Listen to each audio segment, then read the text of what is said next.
तल बटोर दो भैया भैया भैया वो आ गया भैया वो आ गया इन फूलों का छोड़ो भैया अब फिर ज्यादा समय आ गया अच्छा है वो सो आ गया आज वर्षा चुटकी सुनाएगा उस दुनिया से निकलना क्या बता छोड़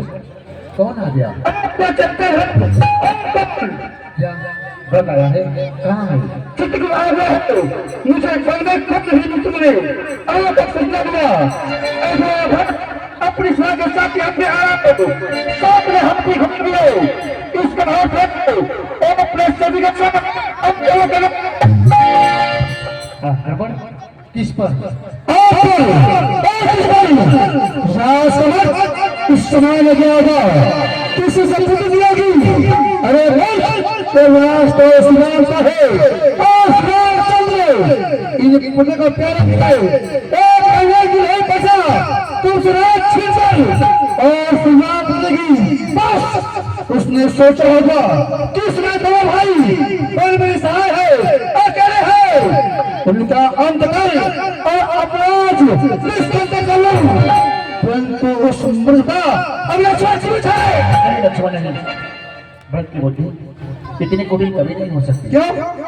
क्यों हो सकती जिसकी माँ की बुद्धि इतनी कुटिल हो तो उसके पुत्र की क्या करेगा भैया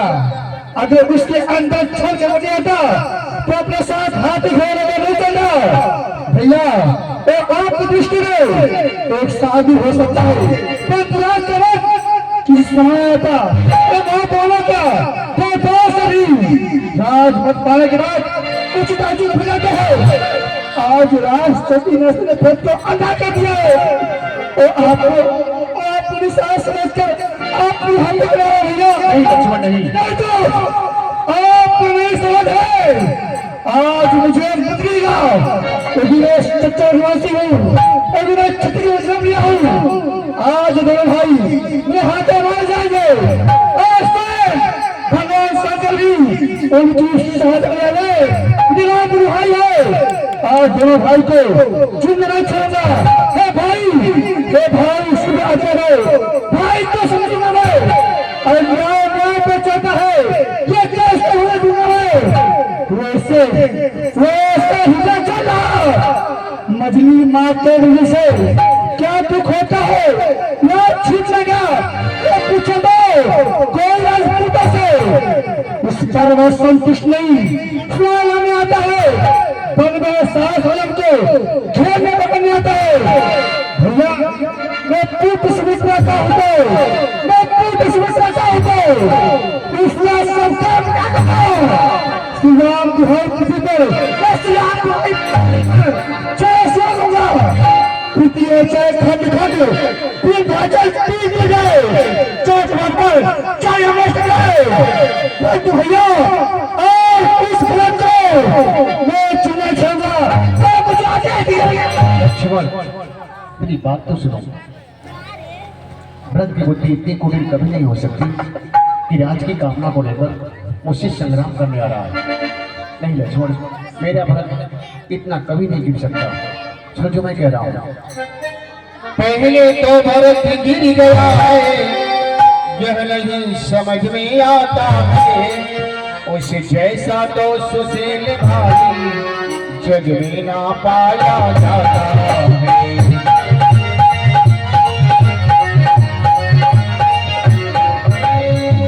निकले एक धनुष वाले कब तक रण में अड़ सकते हो उतने दल वाले राजा के कब तक रण में अड़ सकते हो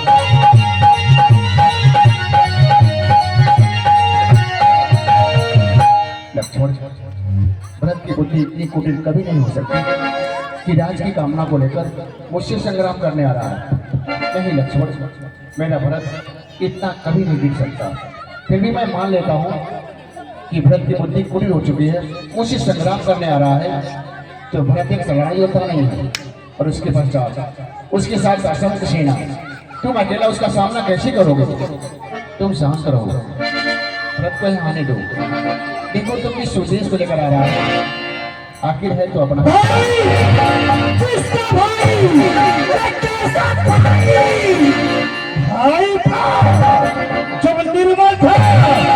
तो हर आस्तीन का साथ जो कभी भुजा में था जब भ्रत था धमोर तब तक लगे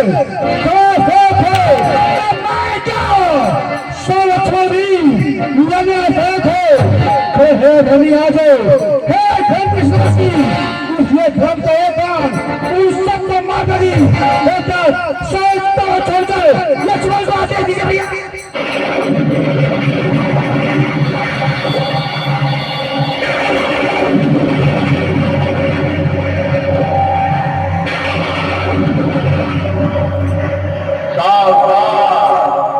लक्ष्मण सावधान तात प्रताप प्रभाव तुम्हारा को कह सके को जान निहारा। तुमने भरत को मारने की जो प्रतिज्ञा की है उसे तुम निश्चय ही पूरा कर सकते हो, किंतु वेदों और विद्वानों का कहना है कि मनुष्य को कोई भी ऐसा कठोर कर्म करने से पहले उसके उचित या अनुचित होने पर विचार अवश्य कर लेना चाहिए। कोई बड़ा और महत्वपूर्ण कार्य बिना सोचे समझे अकस्मात नहीं कर देना चाहिए जिससे पीछे पछताना पड़े। इसलिए उचित अथवा अनुचित की बात सोचकर और इसका परिणाम क्या हो सकता है इसका विचार करके ही युद्ध के लिए धनुष उठाओ, क्योंकि युद्ध में सर्वदा हानि अधिक होती है, लाभ कम होता है।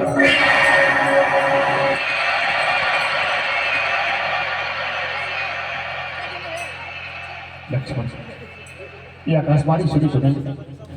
मुझे तुम्हारी वीरता और पराक्रम पर किंचित भी सजे नहीं है।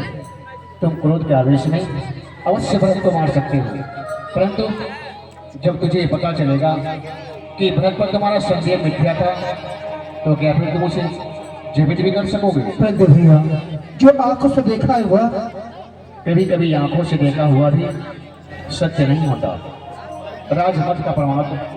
साधारण मानव हो सकता है, किंतु जैसे देवता को भी हो सकता है, परंतु भरत का स्थान तो देवताओं से भी ऊंचा है। वह मानव के रूप में मानवता की परिसीमा है। जिस प्रकार खटाई की एक बूंद से छिंझाड़ का दूर नहीं फट सकता, उसी प्रकार अयोध्या तो क्या ये त्रिलोक का राज्य भरत को दे दिया जाए तो भी उसे राजमत नहीं हो सकता। भैया आप किसी साथी पर से हाथ में राज छूट गया, सही आपके साथी पर से भैया बस आपके एक संकेत बेटा तो महाराज के विनाश कहती आपकी अगर देख ले भैया तो क्या प्रजा के बल पर पिता का वचन झूठा करने का लक्ष्मण पिता और पुत्र का नाता प्रजा के मतों से निर्धारित नहीं होता। उसी प्रकार भाई और भाई के बीच के फैसले तलवार से नहीं किए जाते। भरत को मारकर तुम जिस राज्य की अपना कर रहे हो तनिक सोचो, यदि अपने भाई ना रहे तो राज का सुख भोगने से क्या लाभ? यदि मेरे सुख में तुम तीनों भाइयों का भाग ना हो तो वह सुख मेरे लिए विष के समान है। लक्ष्मण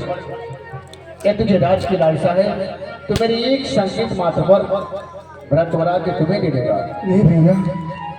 ये आप क्या बात कर रहे भैया? भैया मुझे राज की लालसा नहीं है, परंतु अगर भरत के अंदर छल हुआ उसने आके रखे तो क्या होगा भैया? तो करने दो उसे आक्रमण, वह हमारा राजा है और हम अपने राजा के सामने शस्त्र नहीं उठाएंगे। हाँ लक्ष्मण आओ भरत के आने की परीक्षा करो। अच्छी बात भैया ये भैया भैया मैं आपकी शरण पे आ गया हूँ भैया, भैया मैं आपकी शरण पे आ गया हूँ। भरत भरत मेरे भाई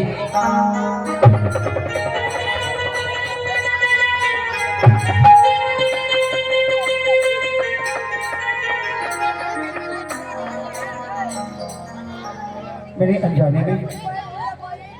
भट्टिया कितना उल्टा सीधा का है। अरे रामिया के जगह ये मुझसे कितना बड़ा पाप हो गया। प्रणाम प्रभु भैया। मैं तुम्हारे प्रणाम की योग्य नहीं हूँ। सरकार आप हमें क्षमा कर दीजिए भैया, हमें क्षमा कर दीजिए। लक्ष्मण तुझसे क्षमा मांग के मुझे लज्जित न करो भाई, क्षमा तो मुझे तुमसे और भैया से मांगना चाहिए। और भला तुमने अपराध ही क्या किया है जो क्षमा मांग रहे हैं? भैया आप अपराध की बात ना करते हैं। आज मेरे अपने बड़े भाई पे धनुष और तीर है, ताकि से बड़ा अपराध और क्या हो सकता है, इससे बड़ा पाप और क्या हो सकता है भैया? तो चलाया तो नहीं लक्ष्मण, यदि चला देती तो मुझ पर बहुत बड़ा उपकार करते मेरे भाई। कम से कम अपना यह कलंकित मुख लेकर भैया के समक्ष तो आता। और लक्ष्मण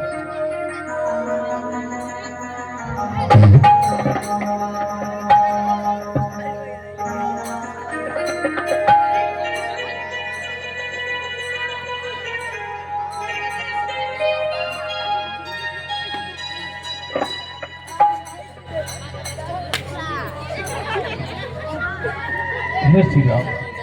पुत्र भरत, जिस उद्देश्य को लेकर यहाँ तक आए हैं, सर्वप्रथम आपको उनका